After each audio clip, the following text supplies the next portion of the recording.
Hi, this is Jana. Welcome to my kitchen. It is springtime. It's almost St. Patty's Day, and the asparagus is starting to come into season.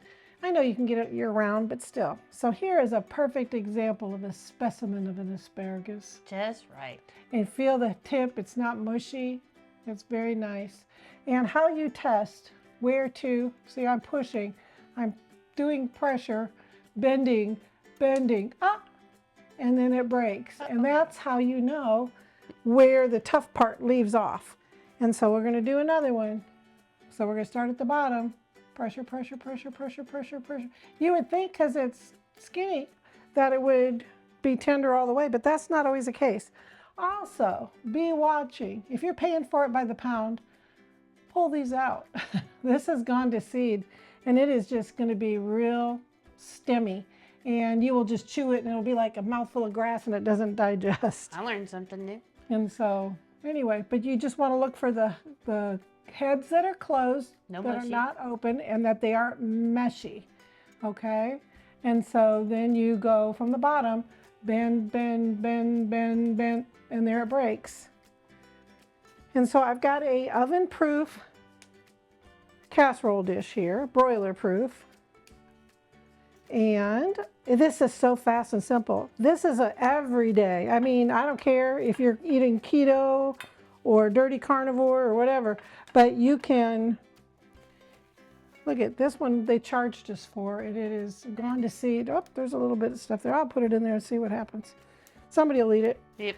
But that's how fast it is. However much you want, however little you want. Okay, so this is just so fast, so easy. First time she made this, it was delicious. I've made it a lot of times. Since then. So. But the first time she made it, I was like, over 10 years already. Over. Yeah. And so what you want to do, I'm going to shake this up again. Make sure I got it. Heavy whipping cream can settle. And so this is fast. You saw just, oh, and when you're washing your asparagus, you can soak it in some baking soda water. Just like enough to cover it, and then a teaspoon of baking soda over the top.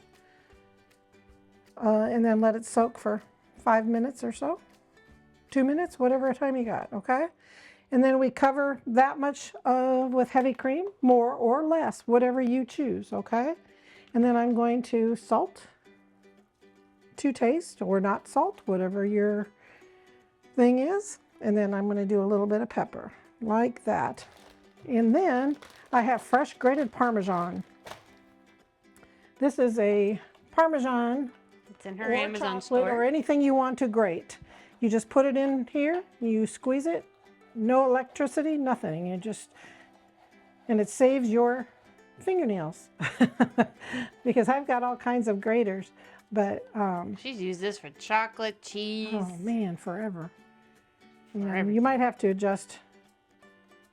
Let's see. That's a cheese kind of. Yeah, I kind of got in the back here. I just got to back twist it.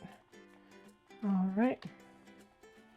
And then you want to cover it with some Parmesan cheese, as much or as little as you want. I've got my broiler preheated, and that's all it takes. Look how fast that side dish is, right like that. We'll be back after I broil this until it's golden brown. What temperature is the oven? On broil. Okay. And you can put on medium broil or high broil, but just back it off from the high broil. Don't have it on the top rack. Have it on like the second from the top rack. Just watch it carefully, and it's going to bubble, and the cheese is going to get golden brown, and it's going to be absolutely delicious. And it is literally almost zero carbs because asparagus has very little carbs in it. So we'll be back. Hi, this is Jana. We're back. It didn't take, my husband went out with the steaks to grill them, and then we put this in the oven. So by the time he came back in with the steak, guess what? Our baked asparagus is done. I cannot begin to tell you how the Parmesan and the cream are kind of thickened together and have made just a beautiful Parmesan sauce. And I hope your family tries this. And remember, it's keto friendly. This isn't just a keto dish. This is an everyday dish. And our kids loved it when they were little. And so I just hope that you will give us a try. Thank you for stopping by my kitchen.